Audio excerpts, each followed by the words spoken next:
Même où nous nous réunissions, le conseil d'administration du Fonds monétaire international a approuvé la 6e revue du programme macroéconomique qui a été mise en œuvre par le gouvernement pendant 3 ans avec l'accompagnement financier et technique du Fonds monétaire international. Il est important de souligner que dans l'histoire économique de ce pays, ce sera la première fois qu'un gouvernement aura été jusqu'au terme d'un programme avec le Fonds monétaire international. Mais plutôt que de se satisfaire de ce résultat encourageant, Madame la Première ministre a indiqué le besoin qu'elle a ressenti de renforcer le contenu de la réunion du comité de conjoncture économique. Elle nous a annoncé le nouveau format. Ce format va permettre à la chef du gouvernement d'avoir les leviers du suivi de la situation économique et financière du pays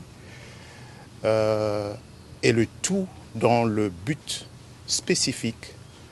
de maîtriser l'inflation, de stabiliser la monnaie nationale, le franc congolais, parce que, comme l'a rappelé son Excellence, Monsieur le Président de la République, dans son allocution du 30 juin, le chef de l'État a clairement indiqué qu'il est conscient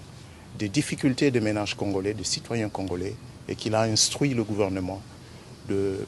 prendre toutes les mesures nécessaires pour diminuer le coût du panier de la ménagère et stabiliser la monnaie nationale. Et à cet effet, justement, une première recommandation a été prise par le comité de conjoncture économique demandant à Monsieur le ministre des Finances et à Monsieur le ministre du Budget de nous présenter la situation à jour à fin juin 2024, la situation des finances publiques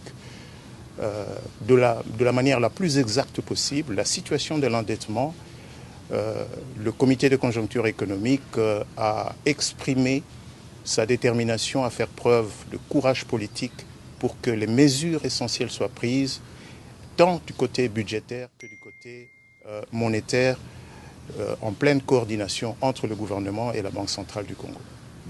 Il est évident que même si la réunion à laquelle nous venons de prendre part, vous connaissez l'intitulé, c'est un comité de conjoncture économique, donc nous examinons essentiellement les problèmes économiques, mais il y a bien un lien entre la situation sécuritaire parce qu'il y a des pertes de recettes publiques à cause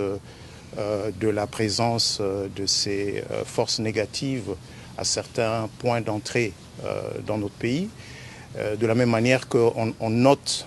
une plus forte dépréciation de la monnaie nationale dans ces régions en prise